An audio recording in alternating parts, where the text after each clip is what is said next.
በቃ እንደዚህ ነው ቆራጥ መሆን ያለብሽ አንቺ።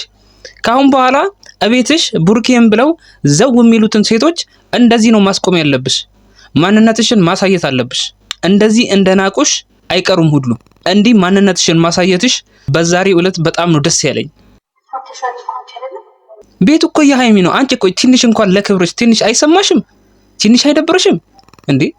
እሰው ቤት ዝም ብለሽ ዘው ብለሽ ገብተሽ ውጪ እየተባልሽ እንዴት አትውጭም? ምን አይነት አይምሮ ነው የተሸከምሽው? ቆይ ሃይሚ የፈለገችውን ማድረግ ትችላለች። እቤቷ ገብተሽ ነገር እስከፈለግሻት ድረስ አንቺን የፈለገችውን ነገር ማድረግ ትችላለች። አይገርምሽም? ከማስጠንቀቅም በላይ አስራ አንቺን መግረፍ ትችላለች። አይገርምሽም? ህግ ራሱ አይጠይቃትም እንደዛ ብታደርግ ማለት ነው። ምክንያቱም ቤቱ የራሷ ነው። በቤቷ ነው መተሽ ነገር እየፈለግሻት ያለሽው። ለዛውም እጮኛዋን ከሷ ለመንጠቅ ጥረት እያደረግሽ ነው። እንደውም አንቺን በህግ ነው እንደው መክሰስ ያለባት ሃይሚ። ካንቺ ጋር ራሱ መታገል አልነበረባት። ዋጋሽን ልክሽን ማግኘት አለብሽ። ጭቅጭቅ ካስጠላት ጠፍጥፊያት። እስኪ በቃት ጠፍጥፊያት። እኔ ነኝ ያልኩሽ። እስኪ በቃት ጠፍጥፊያት። እቺን ባለጌ ተቆንጥጣ ያላደገች ልጅ እስኪ በቃት ድረስ ጠፍጥፊያት ነው የምልሽ ሃይሚ። የምሬን ነው የምልሽ። ዋጋዋን መስጠት አለብሽ። ካልሆነ ግን አንቺን እንደዚሁ እየናቁሽ ሌሎች ሴቶችም ይሄንን ቪዲዮ እያዩ ቡርኬን እያሉ ወደ ቤት ዘው ብለው ሊመጡ ይችላሉ። ስለዚህ ለወደፊቱ ለሚመጡትም ሴቶች ብለሽ ማስተማሪያ እንዲሆን እችን ልጅ በደንብ አድርገሽ መቅጣት አለብሽ።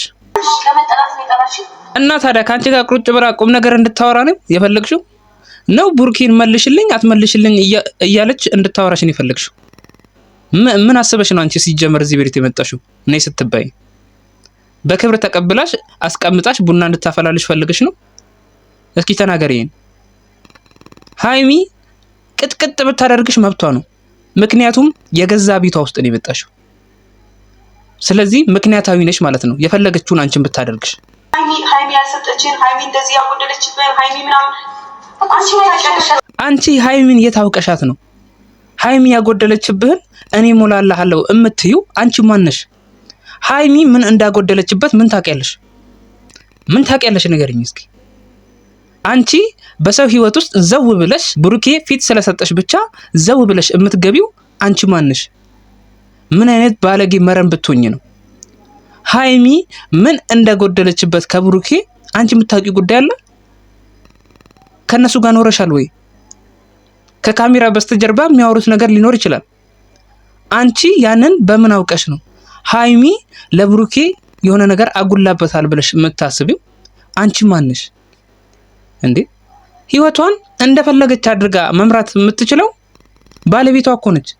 ስለዚህ ሃይሚ እንደፈለገች አድርጋ ህይወቷን መምራት ትችላለች። የማንም ምክር አያስፈልጋትም፣ ያንቺም ሆነ ማለት ነው።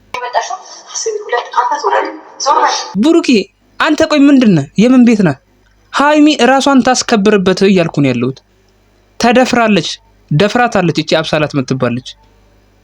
ስለዚህ እንደፈለገች ማድረግ ትችላለች፣ መጠፍጠፍ ትችላለች ከፈለገች። አንተ መሃል መግባት አልነበረብህም። እንደውም እኔ የማስበው ማለት ነው ሃይሚ፣ እኔ አንድ ጥሩ ምክርና ቆንጆ ምክር ልስጥሽ። እቺን አብሳላት የምትባለች በደንብ መቅጣት ከፈለግሽ ላንቺ ያሳየችውን ንቀት በእጥፍ መመለስ ከፈለግሽ እችን ልጅ ለብቻዋ ነበር መቅጠር የነበረብሽ። የምሬን ነው የምልሽ። ለብቻዋ ቀጥረሽ መጠፍጠፍ ነበረብሽ እስኪ በቃት ድረስ። ከዛ በኋላ ሁሉም በዛ ይማር ነበር። አንቺን ሁለተኛ የሚደፍርሽ ሰው አይኖርም ነበር። እቤትሽ ድረስ እየመጡ ማንም የሚደፍርሽ ሰው አይኖርም። ስለዚህ እችን ልጅ ዋጋዋን መስጠት ነበረብሽ። ቡርኬ ባይኖር ምን ያህል ጥሩ ነበር መሰለሽ? ዋጋዋን መስጠት ነበረብሽ። የምሬን ነው የምልሽ። ከዚህ በኋላ ማለት ነው ስምሽን አልጠራም፣ ማጠገብ እንዳደርሽ። ከዚህ በኋላ እኔ ስምሽን አልጠራም ምናምን ትላለች እንዴ? እቤቷ እኮ ነው የመጣሽው እንዴ? በገዛ ቤቷ ስምሽን አልጠራም ትያለሽ? እቤቷ መጥተሽ እንዴ? ምን አይነት ወራዳ ሴት ነሽ? ቆይ እንጂ ከየት ነው የመጣሽው አንቺ? ከየት ነው ፈልፍሎ ያመጣሽ ብሩኬ እንዴ? ጭራሽ ስምሽን አልጠራም ምናምን እያልሽ ትዝችባት። ምን አይነት ወራዳ ሴት ነሽ? አልደረስኩብሽም። ከመድረስም በላይ ደርሰሽባታል እኮ እንዴ! ምን ማለት ነው? በገዛ ቤቷ በምትኖርበት ቤት እንዴት ታስፈራሪያታለሽ እንዴ? ለዛውም ብሩኬ የሷ ንብረት ነው። አይገርምሽም? የሷን ንብረት እየነካሽ ጭራሽ መብትሽን ለማስጠበቅ የምትሞክሪው ነገር እኮ ነው የሚገርመኝ። አይገርምሽም? የፈለገችውን ማድረግ ትችላለች። ሀይሚ አንቺን 40 መግረፍ ትችላለች። አይገርምሽም? እስኪ በቃሽ ድረስ ማለት ነው።